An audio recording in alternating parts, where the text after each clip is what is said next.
instead of taking people's word for it, including mine, including anybody's, certainly including governments and corporations and media,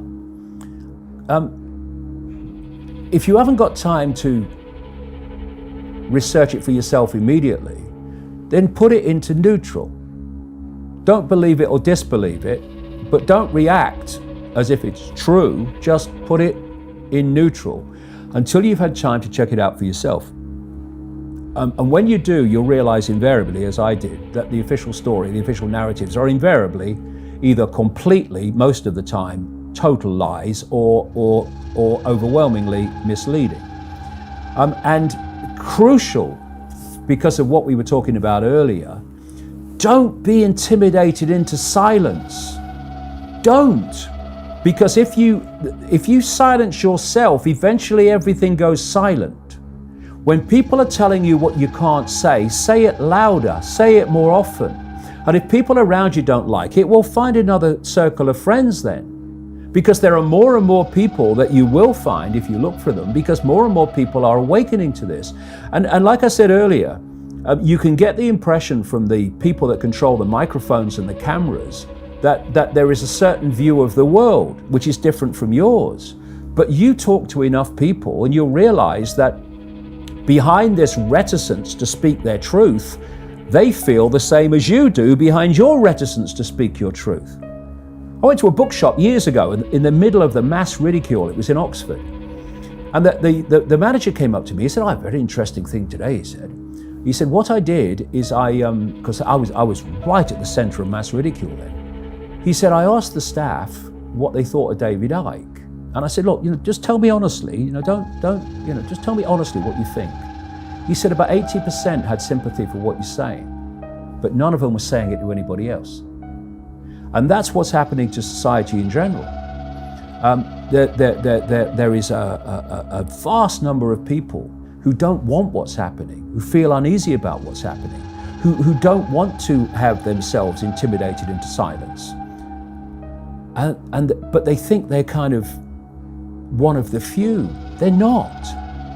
But because people are silent, they understandably think they are, because the noise is coming from the few who dominate the microphones and the cameras. So we need to speak our truth.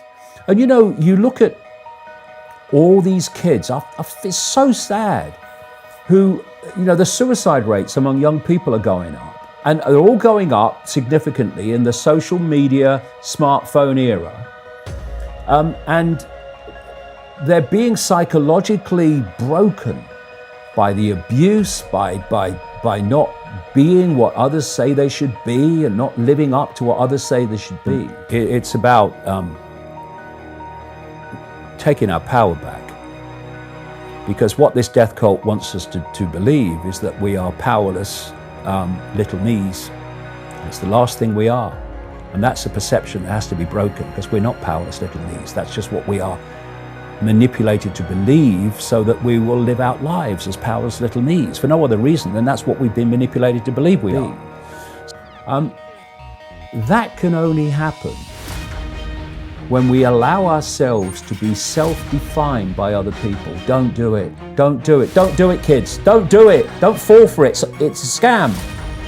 Setting people free from powerless little me to become the infinite enormity that we really are. And when that happens on any scale, the days of the death cult are over, because its whole foundation is perceptual control of the population, keeping us there. Once you start to do that, whoa, so that's what's going on. And the other thing about knowing who you are, that we are not our name, we are not our race, we are not our sexuality, they're just experiences. We are consciousness, infinite awareness, having an experience.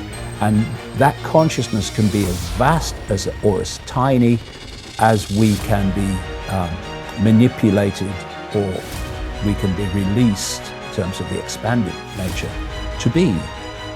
And I can tell you that when you step out of the perceptual confines of your name, your race, your sexuality, and you see them as experiences, very transitory, brief experiences for your consciousness, then you step beyond the currency of control, fear.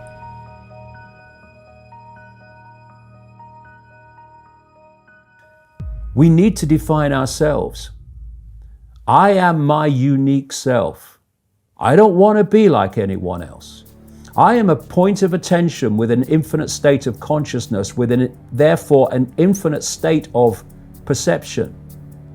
I am a unique expression of that consciousness, as you are and as everyone else is. I'm going to celebrate that uniqueness. I don't have to join the herd and be like everyone else because the herd tells me I must join the herd. I don't join herds, thank you very much. I define myself. Don't define yourself by the herd, because if you do, you become the herd. And when you become the herd, your unique self is gone, because your perceptions and what you are communicating as your perceptions are not yours anymore. They're the herd's perceptions. They're what whoever controls the herd, that's the point, is dictating those perceptions to be. And we are in an extraordinarily extreme situation now of the carrot and the stick. You get the carrot if you conform to the herd and you do what the herd demands. You get the stick if you don't. Well, I've taken the stick for 30 years, and I can tell you, it don't hurt. Unless you choose to believe it does, right? I've had historic levels of abuse. I've not been upset by it. I've not been offended by it, because I am my unique self.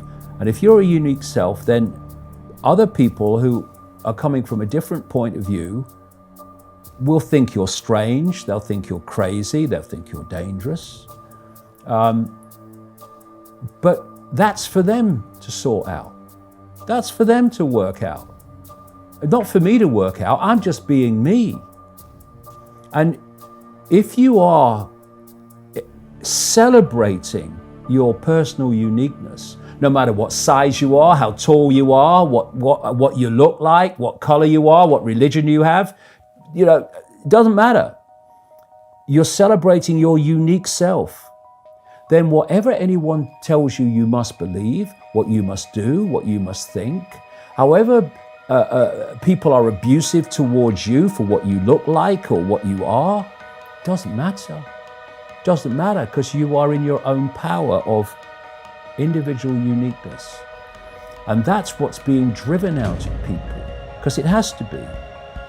They have to get us into groups, into herds, ultimately in a global herd, so that we'll move as one unit. And here's an analogy. I stood one day and I saw this shepherd walking across this field towards a gate with his stick. One shepherd, one sheepdog. Enormous flock of sheep. And they're following the shepherd.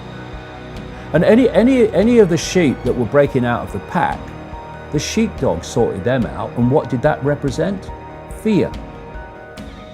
And they were following the shepherd, and they went through the gate and they went across to the farm. And I looked at it and I thought, that's humanity passing by, because exactly the same happens, because we could see that uniqueness to it. I would say this, first of all, if you don't give in to fear, abuse and all that stuff, symbolized by the sheepdog, what's the sheepdog going to do? Rope, rope, rope, rope. And? Rope, rope, rope, rope. And? Where's the sheepdog's power? Right? And then, what if the sheep following the shepherd, because they do every day, oh, this is life, this is what you do, you follow the shepherd. What if they said, I'm going to see what's over here? And another one says, I'm going to see what's over here. I'm fed up of following the shepherd and conforming to what I'm told to do and go where I'm going over here. The shepherd, symbolizing the elite, controlling the world, controlling society. What's he going to bloody do? He's standing there now with his stick and he's seeing sheep going off in all directions. He don't know where to start. Because his power was illusory.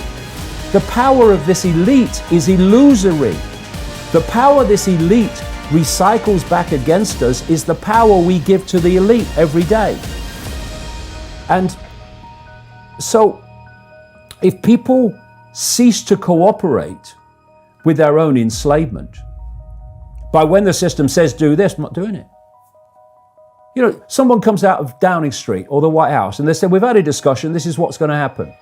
What if enough people say, we're not doing it? Not doing it. Where's their power? Their power is in our acquiescence to them, as the power of the shepherd is in the sheep's acquiescence to him, and the intimidation of the fear of the sheepdog. The few cannot control the many unless the many cooperate with their own enslavement. We need to stop doing it, and when we do, it's over, kaput, finished.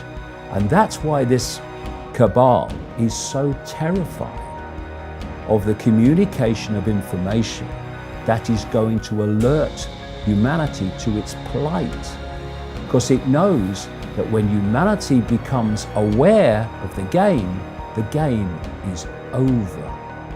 And it can be over even in the latter stages of this enslavement agenda. It can still be over when we withdraw our acquiescence to it. Because I'm looking in your eyes, Death Cult, and I ain't blinking.